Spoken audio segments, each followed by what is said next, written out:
just going to get this out the way because this was what fans are obsessed with. Flo is holding a call sheet, so now in their mind, he's calling the defense. Okay. How much does Flo interject or add in terms of what's going on the defensive side? Well, I would say he has all three call sheets on game day. I would say Flo's very involved. If it's in the kicking game, offensively and defensively. There are definitely times that he interjects in the game.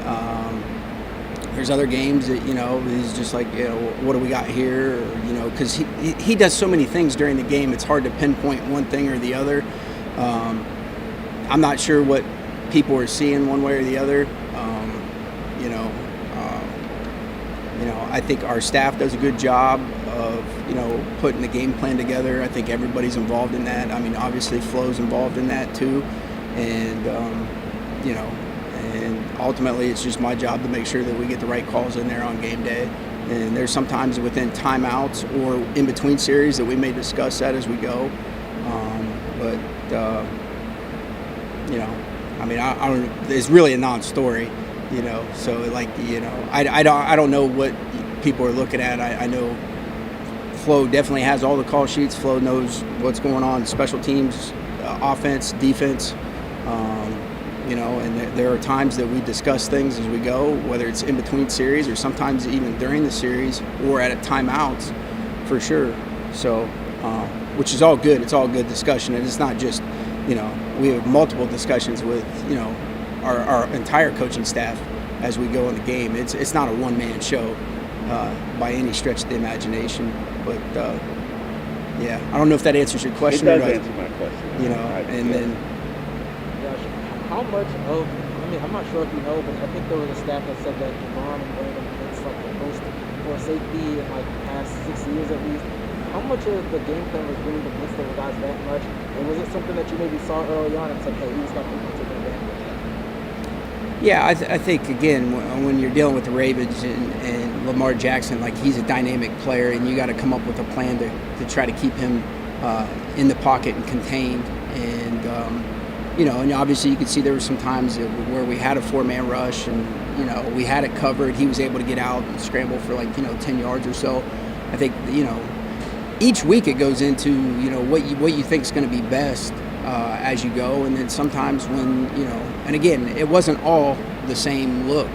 There were different looks going at it. And conceptually it was kind of similar.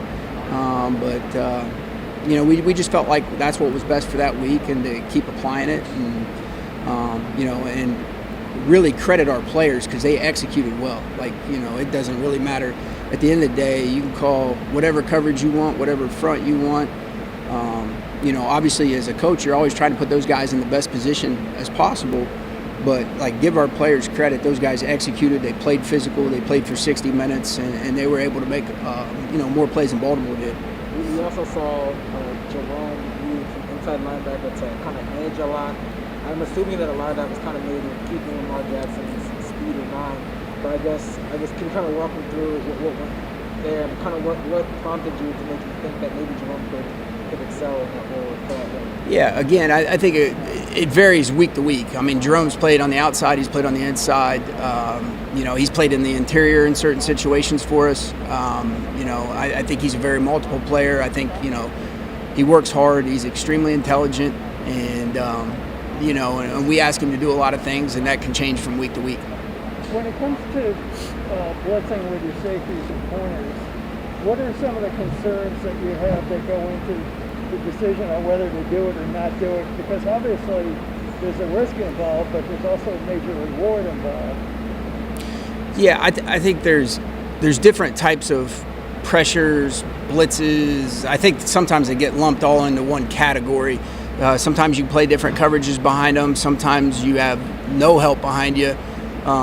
I think the key is you're trying to apply pressure to the quarterback, the offensive line, try to get them out of rhythm. And, when you send multiple guys, and it's not like, you're just sitting there going the same look over and over and over again. It may look similar, but, there's different things that you can do off of it to try to kind of protect yourself. And obviously it comes down to execution. And again, not just the guys in the back end, the guys in the front. So if you're sending more than they have to block, then you need to get there. So you can play a certain way in the back end. If you're not sending that many, then maybe you're playing a different way in the back end. So I think there's a lot of variables to, when you're bringing guys, what coverage you're playing behind it, what your front structure is, what the offense is in, what personnel group they're in. I think there's so many variables to it that, but again, I mean, you credit our players for knowing and understanding the situations, the personnel that they were facing, the formations that they were facing, the adjustments that they made, and they executed well. Javon didn't do a lot of blitzing in college, right? So what did you see in him to let you know this is an area where you can use him?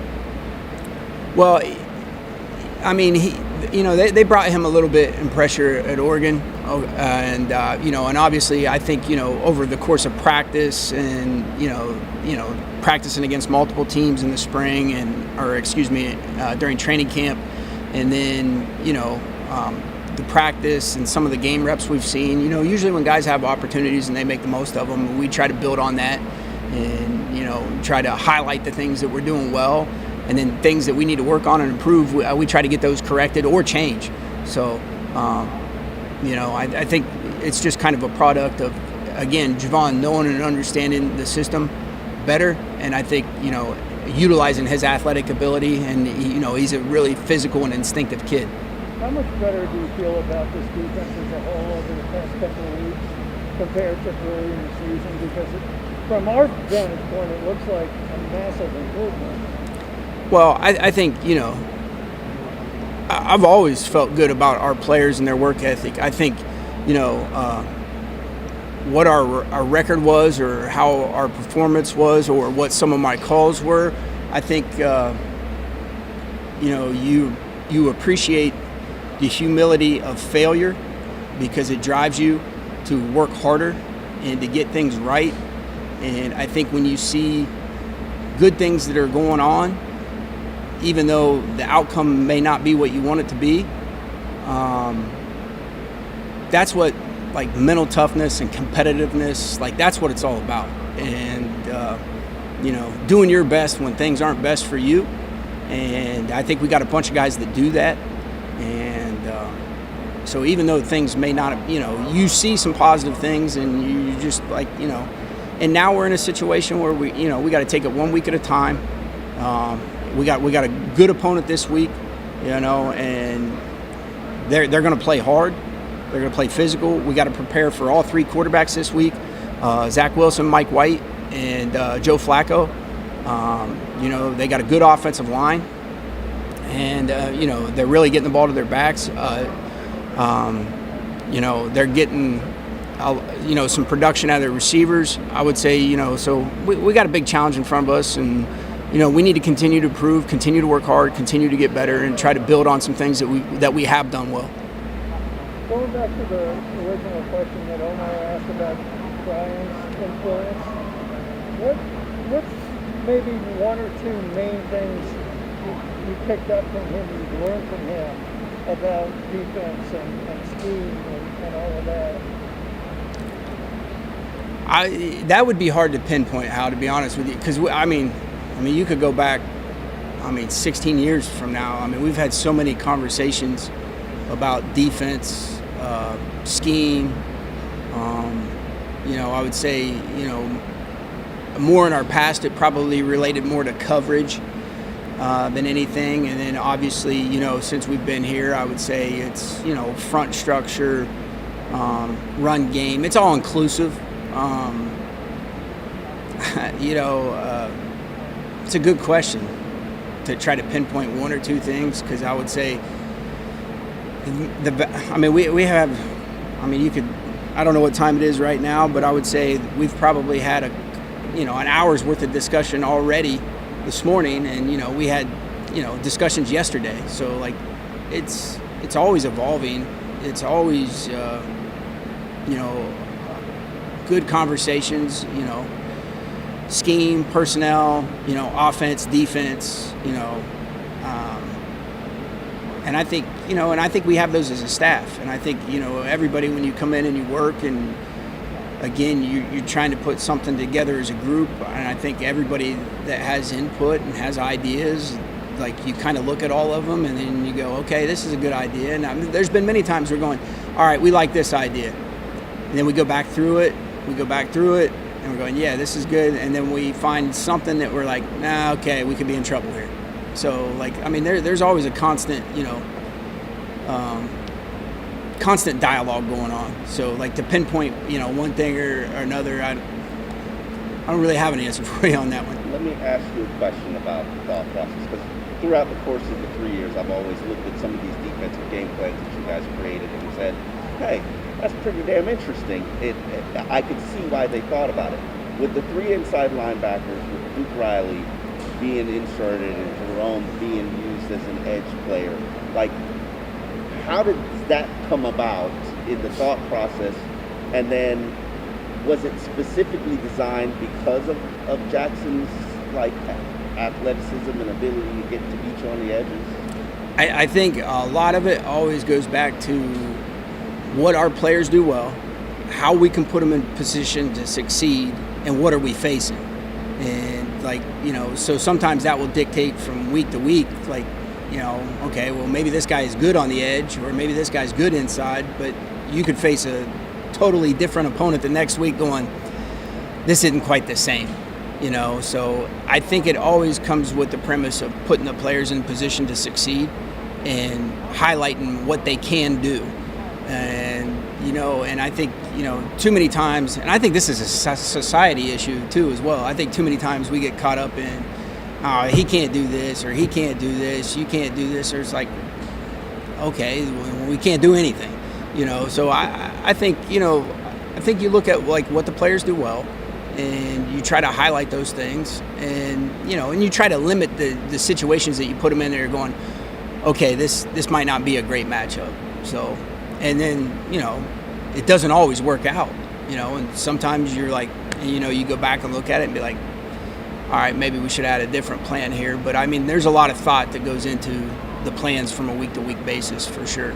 And, again, I mean, like I said, I mean, obviously they don't all work out, but, and then it comes down to, like, we got to call the game correctly.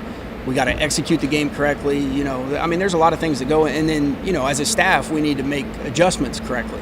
So I think there's a lot of things that go into winning a game. That's why, like, you guys have been doing this for a long time, so you've probably heard this for a while. Like, it's hard to win a game in this league.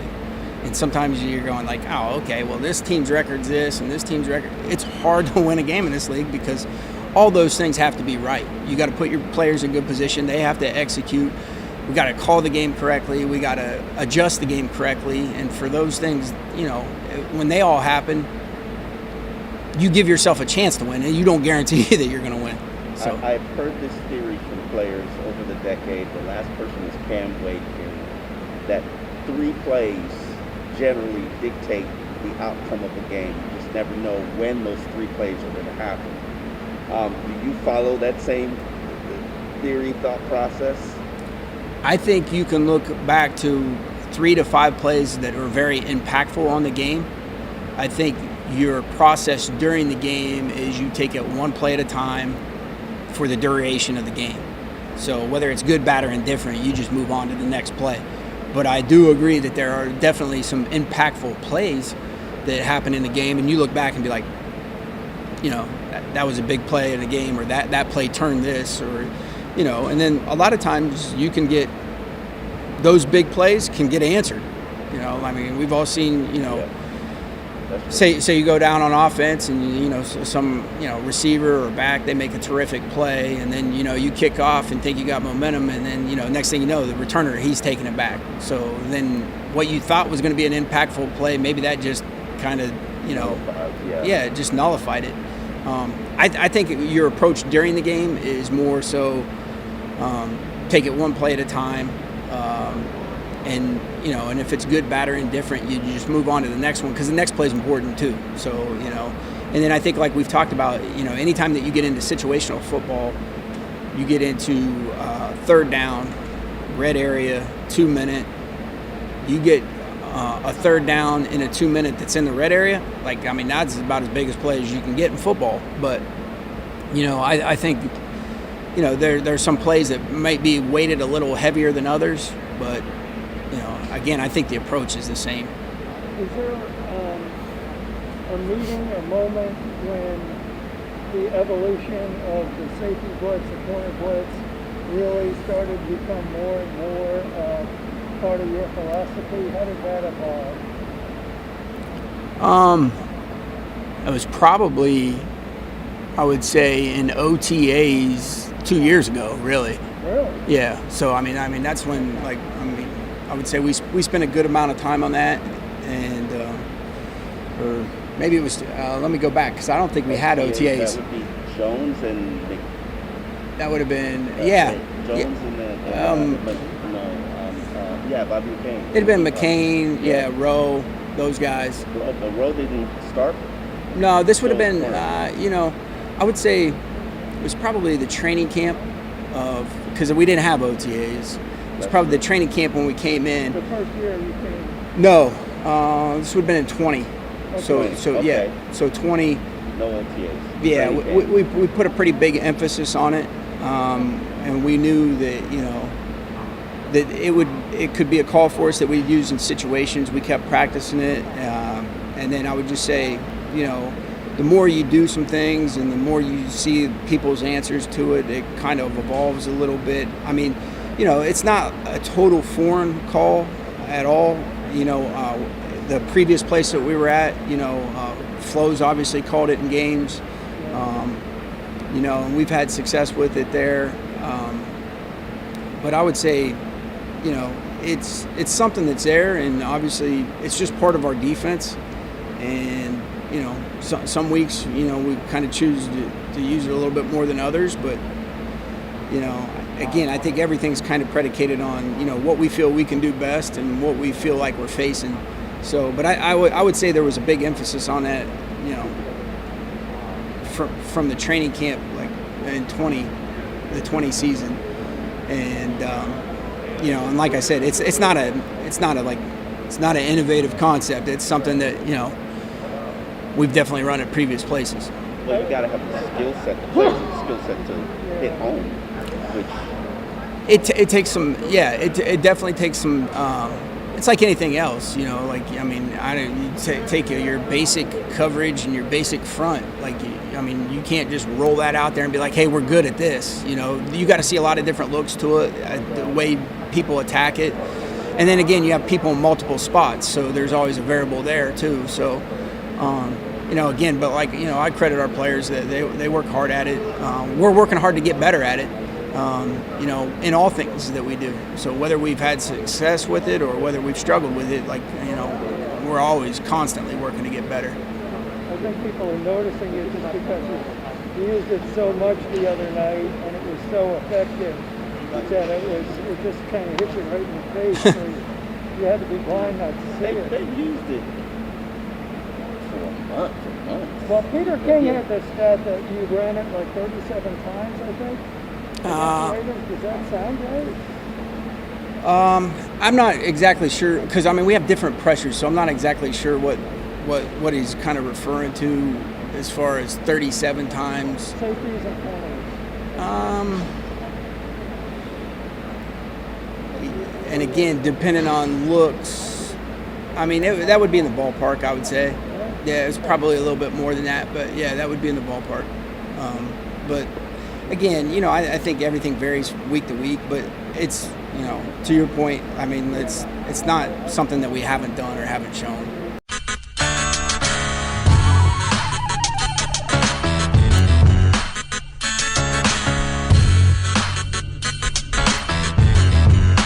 This is the Big O Show. This is the Big O Show.